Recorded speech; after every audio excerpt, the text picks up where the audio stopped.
ব্রাহ্মণবাড়িয়া সদর ব্রাহ্মণবাড়িয়া জেলা বিএনপির দ্বিবার্ষিক সম্মেলনে ভার্চুয়ালি যুক্ত হয়ে বক্তব্য রাখছেন বিএনপির ভারপ্রাপ্ত চেয়ারম্যান তারেক রহমান। আমরা সরাসরি চলে যাচ্ছি সেখানে। এর পেছনে আছে যেহেতু জনগণ আমাদের কাছে প্রত্যাশা করছে, জনগণ সমর্থন দিচ্ছে, সেই জন্যই বিএনপি আজ বাংলাদেশের সর্ববৃহৎ দল। একটু আগে যেই কথাটি বললাম, আবারও আপনাদের সামনে সেই কথাটি বলতে চাই। বৃহৎ দল হিসাবে আমাদের দায়িত্ব হচ্ছে বড়, বৃহৎ দল হিসাবে আমাদের দায়িত্ব হচ্ছে গুরুত্বপূর্ণ। এখানে উপস্থিত প্রত্যেকটি মানুষের, প্রত্যেকটি নেতাকর্মীর দায়িত্ব হচ্ছে অনেক বড়, প্রত্যেকটি নেতাকর্মীর দায়িত্ব হচ্ছে অনেক গুরুত্বপূর্ণ। প্রিয় সহকর্মীবৃন্দ, প্রিয় আমার নেতৃবৃন্দ, আপনারা হয়তো কেউ বলতে পারেন নিজের মনে মনে, আরে ভাই আমি তো ইউনিয়নের একটা নেতা, আমার কি দায়িত্ব?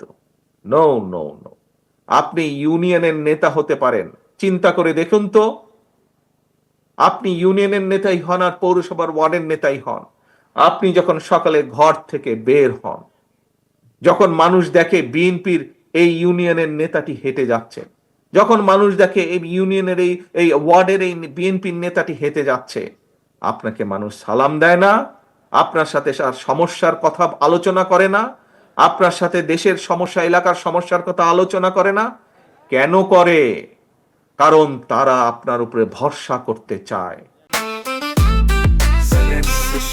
জেনেক্সে শিফট করো, লাইফকে লিফট করো। তারা বিশ্বাস করে যে আপনি কোনো না কোনো একটি উপায় বের করে দিবেন, কোনো না একটি উপায় বাতলে দিবেন। আপনাকে ভরসা করা যায়, আপনি বিএনপির নেতা, আপনাকে ভরসা করা যায়, আপনি বিএনপির একজন কর্মী। এলাকার সমস্যার সমাধান হোক অথবা কোনো একটি সমস্যা হোক, আপনার কাছে যদি তুলে ধরতে পারে, আপনি হয়তো সেই সমস্যার সমাধান করতে পারবেন। এই বিশ্বাস মানুষের আছে। সেই জন্যই সহকর্মীবৃন্দ, আমাদের আচার আচরণ, আমাদের কথাবার্তা, আমাদের চিন্তা ভাবনা, আমাদের চলাফেরা তেমনই হতে হবে। যেমন চিন্তা ভাবনা হলে, যেমন চলাফেরা হলে, যেমন উঠা বসা হলে মানুষের আস্থা আমরা পাবো। মানুষের আস্থা যত পাবো আমরা, আমাদের রাজনীতি তত সফল হবে।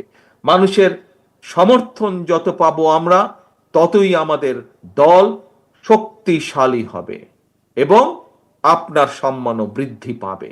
কাজেই আপনার নিজের সম্মান যদি বৃদ্ধি করতে হয়, দলের সম্মান যদি বৃদ্ধি করতে হয়, অবশ্যই আমাদের কথাবার্তা, আমাদের প্রত্যেকটা মানুষের, বিএনপির প্রত্যেকটা মানুষের, বিএনপি, যুবদল, ছাত্রদল, স্বেচ্ছাসেবক, কৃষক দল, শ্রমিক দল, আইনজীবী ফোরাম, যেই হোক না কেন, অর্থাৎ যার পরিচয় বিএনপি, এরকম প্রত্যেকটি মানুষকে, প্রত্যেকটি মানুষের উঠা বসা চলাফেরা কথাবার্তা সেই রকম হতে হবে, যেরকম হলে একজন সাধারণ মানুষের তার প্রতি শ্রদ্ধা সম্মান বৃদ্ধি পাবে। পরিশেষে কথা একটি, প্রিয় সহকর্মীবৃন্দ, আমাদের সকলকে ঐক্যবদ্ধ থাকতে হবে। বিএনপির প্রত্যেকটি নেতাকর্মীকে ঐক্যবদ্ধ থাকতে হবে এবং বিএনপির সর্বোপরি দায়িত্ব হচ্ছে আমরা গণতন্ত্রের পক্ষের প্রতিটি মানুষ বাংলাদেশের, আমরা গণতন্ত্রের পক্ষের প্রতিটি সংগঠন, প্রতিটি দলকে আমরা ঐক্যবদ্ধ রাখার চেষ্টা করব এবং আমরা যত বেশি ঐক্যবদ্ধ থাকব, তত আমরা দেশকে সামনের দিকে এগিয়ে নিয়ে যেতে পারবো। আপনাদের মনে রাখতে হবে, একটি কথা আমাদের পরিষ্কার মনে রাখতে হবে, বিএনপি 1975 সালের পরে যখন দেশ ভেঙে পড়েছিল, এখানে বহু মুরব্বী উপস্থিত আছেন, তাদের মনে আছে 75 সালের পরে দেশ যেরকম ভেঙে পড়েছিল, দুর্ভিক্ষে ছেয়ে গিয়েছিল, দুর্ভিক্ষে লক্ষ লক্ষ মানুষ মারা গিয়েছিল। শহীদ রাষ্ট্রপতি জিয়াউর রহমানকে যখন দেশের মানুষ দায়িত্ব দিলেন, আমরা দেখেছি শহীদ রাষ্ট্রপতি জিয়াউর রহমান কিভাবে দেশে খাদ্য উৎপাদন বৃদ্ধি করলেন, কিভাবে এই দেশের কলকারখানা প্রতিষ্ঠিত করলেন।